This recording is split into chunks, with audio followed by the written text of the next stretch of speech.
Okay, as you saw in the last video, I had a brain cloud like Tom Hanks and Joe in the Volcano, and I tried to measure the current flow into a device that was not powered on. So let's try it again, this time with gusto. I did find that my fuse in my digital multimeter was not blown, as I had posted the possibility of. So let's see if I can hook this up. Okay, I'm going to put this in 200 mil position, put plus to plus for current,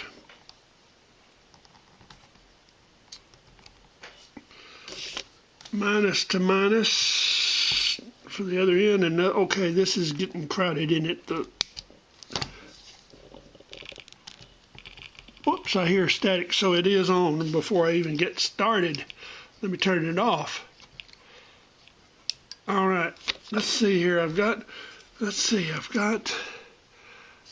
the audio generator hooked up. I've got the battery hooked up.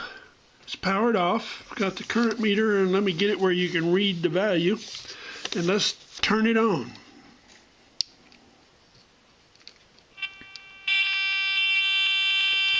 All right. Okay, now look, we've got a current flow of 162 milliamps. That is way too much, okay? Now, the board has three 2N3904s in here because I'd already done this, and I thought maybe the C945 transistors were. Let me turn this off. Let me just turn it off. Okay. So I was thinking, you know, it's supposed to be like 40 milliamperes plus 5 plus 2, and you know, it's supposed to be low. I mean, under 60, 70 milliamps max, and it's running 160 plus. It was running 180 plus with the old transistors in there, and I was thinking, okay, I did an analysis, and I said, okay, here are the possibilities. So here's how I figured out some of the problem. You know this little jumper here, okay, if I remove it, okay, leave all this other jumper connected up, the current drops to like 19 milliamperes, which is still high, but I can live with that. But so the analysis shows that this circuit right here is drawing most of the current, okay, and it shouldn't be, okay. I looked and said, okay, this bias point is 0.7 volts. And I measured it, and that's what it was. I said, okay, I'm going to take this 1K resistor here and reduce the maximum current into this node through the transistors to ground and through the primary of this B7 transformer. I ran this thing up to 100K, and the total current dropped to 140 milliamperes. So it doesn't limit the current enough. It also dropped the volume a little bit, not significantly, but it did drop the volume a little bit, which I expected, because now when you put a large signal in, you can't get a large signal out because this resistor here prevents maximum current. So remember, I built one of these in a previous video. I dug it out, I powered it up, and it's drawing 130 to 140 milliamps. So this push-pull Class B audio amp is not properly set up. And I would like those of you that have assembled this transistor radio to possibly, if you can without too much trouble, measure the current flow and see what you get.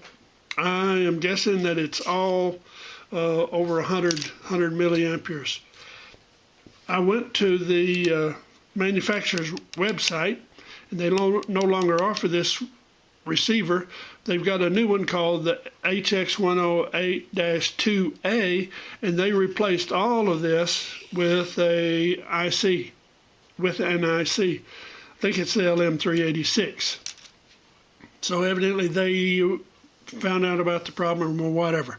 Now, I'm going to go ahead and finish this project because there's a lot to learn, and all it's going to mean is that your radio is only going to operate for a couple of hours with 2 brand new batteries in it. Then you'll have to replace them. So, unless further analysis finds the problem. And I don't think it will, because I have looked at everything. All right, enough about that. So, carry on. Someone asked about, hey, can I put in a 3.5 millimeter jack and use headphones? Answer is yes. Here is one. This is a stereo. Let me turn the lights back on here because it's okay. This is a 3.5 millimeter stereo jack, and there's no mechanism in here that detects when you plug a headphones in that it will disconnect the speaker and allow all the audio energy to go to the headphones. So there is room to mount it on the side here of the case. You can mount it on the side down below and then connect direct to it. Okay, just put one of your speaker leads to ground, and then the other lead, feed it to both of these so that your stereo now becomes mono. That's what I do in transceivers, etc. Now, then this gets to be possibly looking ugly, is you could put the stereo jack in there with a switch to switch back and forth between the speaker and the headphones. You can use the slide switch, will have a low profile. Now that's going to be cheaper than trying to find the stereo jack that has the disconnect on both leads when you plug the headphones in. And I'll see if I can find an old jack for mono that switches between 2 audio sources. Okay, now I ask you to think about how would you, for an IF transformer, tune it to 455 kilohertz. Well, I'm going to show you how to do that. Let's see if I can find a piece of paper here that I haven't written on. Yeah, here's one. Okay, so I'll write down the schematic in just a second. Let me show you my fixture. I took a scrap piece of 2x4. In fact, it's the one that I use as a backing for drilling enclosures. I took a part of a free paint stick from Home Depot, cut it, and this is just temporary, so I use a rubber band, and then I use one rubber band multiple times around the end here to hold down the IF transformer. Okay, now here's what you're going to do. First of all, I'm going to use now I use them metallic here because these things are pretty stiff until they've been used a lot, but we're not going to use them a lot. Gently, very, very gently, turn the slug counterclockwise until it's just near the top surface of the IF transformer. Do this on each one of them. Okay, here's white. That was yellow. This one is black, and then here's the red one. Okay, done it to all of them. All right, now the IF transformer consists of, I hope my fountain pen here works, consists of a primary,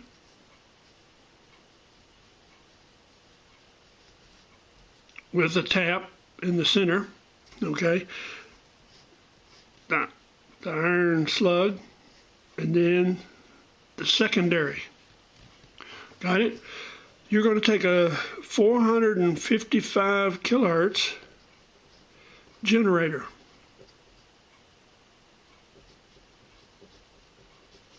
And hook it to the primary, just direct.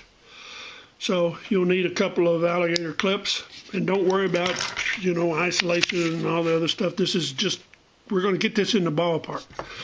Then on the output, you need an RF probe.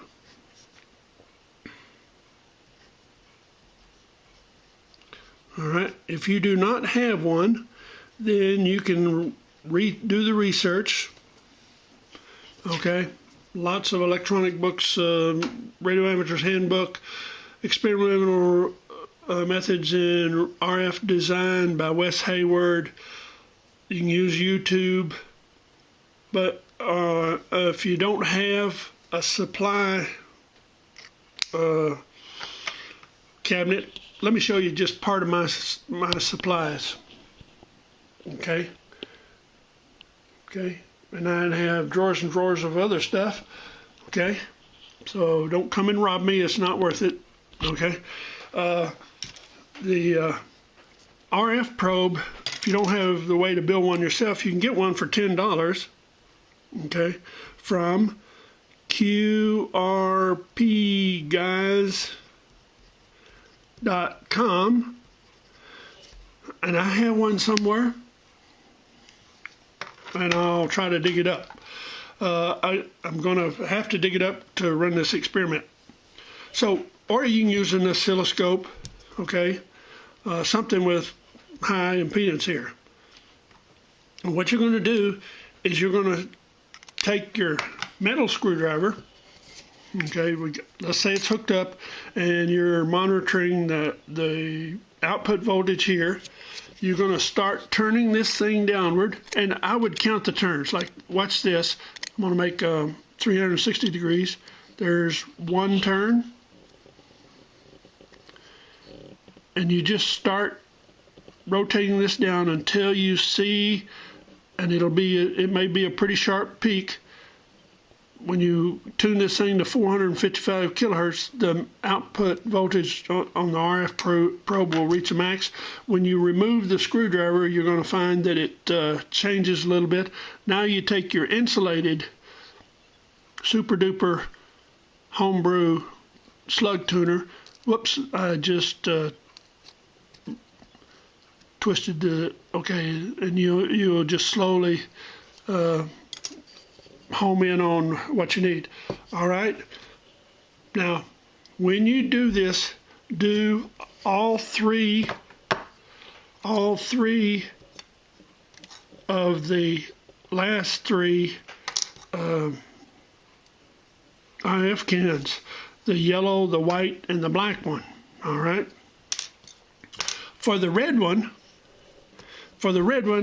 I want you to tune it to like 1 megahertz. So on your little audio frequency generator, it'll go to 1.3 megahertz. Just crank it all the way to the top and find the resonant point there, because of the following reason.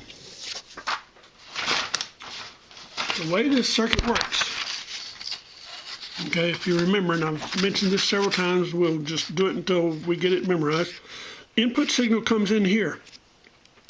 This transistor acts as an oscillator and a mixer. Maybe some amplification involved. The oscillator part is called an autodyne.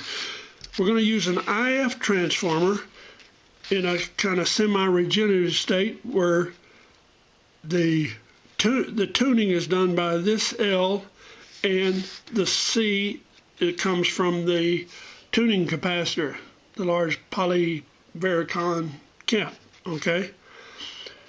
And this resonance must be 455 55 kilohertz higher than the station you want to listen to. Say you want to listen to a station at 900 kilohertz. 900 plus 455 is 1355, so this thing has to oscillate at 1355 kilohertz. Okay. Now it can do that, and you say, wait, this is a 455 kilohertz IF transformer. Well, it's not. It's not. That's why it's marked red. Let me show you. On each one of these IF transformers, in the base of it, you see this little critter here? That's a capacitor. Okay? It's shown on the schematic as a capacitor with no value, and the reason they do that is you don't install that capacitor. It's already installed in the IF transformer. So these are set up to be able to tune between 400 and some odd to almost 500, depending on where the slug position is, but the two that we're interested in is 455 or 465. I picked 455 because that was the way they were done in 1957 when they first came out. So I'm going to stick with that. That's my story. And the red one doesn't have a cap because they're always used in the autodyne part of this to make a super heterodyne receiver. Okay, so you go off, and I'm going to go off and tune these. There's no use doing a whole video on it. It's not rocket science, so we'll do that. Then we're going to come back, and I finally will get to building the demodulator stage here. Now, let me find my little marker. That's purple. Where's another color? I should have been. Okay, here's orange. So in the next part, we're going to install C14. We're going to install B5, which is black. Okay, the 9018. Okay, now this transistor is biased through this resistor R8 and R4. Okay, and the reason for the bias on that transistor is a diode. If you remember your little diagram for a diode, if you look at voltage versus current, it goes something like this, goes off, and then it gets to the knee and it jumps up. Okay, what we're going to do is the base to emitter is kind of a diode. Okay, right? This is an emitter, and then this is connected to the base. So what we're going to do is, by setting this current, we're going to get the diode to look here, and we're interested in the resistance, which is the slope of this line here. A diode, when it's down here running very, very, very small current, may have a resistance of like 5 megohms. Okay, over here it may have a resistance of whatever. Okay, and with a slight change in here, if you get a slight change in voltage, say a delta V here, you're going to get almost 0 delta I. Okay, but here take the same delta V and you get a large change in the current. Okay, I get a large change in the current, I get a large change in, I times R, I get a larger delta V here, so I get a better signal across my volume control. So that's why you bias that diode, and you don't use a regular diode there. Okay, it's much easier to do it for a transistor. So that's the demodulator, and while I'm at it, I might as well go ahead and put in these two capacitors here. Okay, to get some bypass for noise. Okay, so that's what we're going to do, is the demodulator circuit. Then we got a problem which I'll talk to you about, and that's how you're going to test it. So, but not to worry, we'll solve it. That's what we're here for, is solve problems.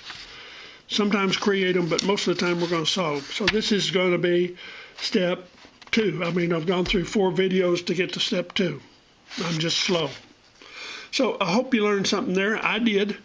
That in the first video, what was the first thing we did? We did the power supply, and I told you that the power supply was the most important thing that people neglect, and I neglected it in my last video, and I apologize for that.